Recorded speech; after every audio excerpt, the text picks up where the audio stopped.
ശരിക്കും പറഞ്ഞു കഴിഞ്ഞാൽ നമ്മൾ കഴിഞ്ഞ വീഡിയോയിൽ വിന്റർ ജാക്കറ്റ് മേടിക്കുന്നതിനെ പറ്റി ഒരു കൺഫ്യൂഷൻ ഉണ്ടായിരുന്നു. അപ്പോൾ വിന്റർ ജാക്കറ്റ് നാട്ടിൽ നിന്ന് മേടിക്കണോ അല്ലെങ്കിൽ ഇവിടെ വന്നിട്ട് ഇവിടുന്ന് മേടിച്ചാൽ മതി എന്നൊക്കെ ഉള്ള കൺഫ്യൂഷൻ നമ്മൾ ഒരു വീഡിയോ ആയിട്ട് ചെയ്തിരുന്നു.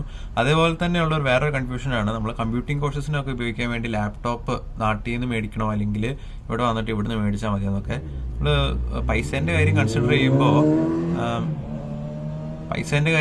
ചെയ്യുമ്പോൾ ലാപ്ടോപ്പ് നാട്ടിൽ നിന്ന് മേടിക്കുന്നതായിരിക്കും ബെറ്റർ. കാരണം ഇവിടെ കുറച്ച് എക്സ്പെൻസീവ് ആണ് ഇലക്ട്രോണിക് ഗാഡ്ജറ്റ്സ്, കാരണം അതിനൊക്കെ ടാക്സ് കൂടുതലാണെന്ന് തോന്നുന്നു.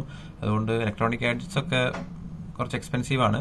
അപ്പോൾ ഇവിടത്തെക്കാട്ടിലും പൈസ കുറവിന് നാട്ടിൽ ലാപ്ടോപ്പ് മേടിക്കാൻ പറ്റും. അപ്പോൾ നാട്ടിൽ നിന്ന് മേടിച്ചിട്ട് വന്നാലും മതി.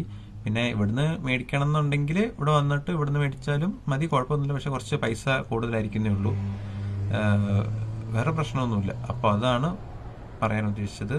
അപ്പോൾ thanks for watching. See you in the next video. ആരെങ്കിലും വരാനുണ്ടെങ്കിൽ, നിങ്ങളുടെ ഫ്രണ്ട്സോ കസിൻസ് ആരെങ്കിലും വരാനുണ്ടെങ്കിൽ അവർക്ക് വീഡിയോ ഷെയർ ചെയ്ത് കൊടുക്കുക. അപ്പോൾ see you in the next video. Until then bye. Follow for more.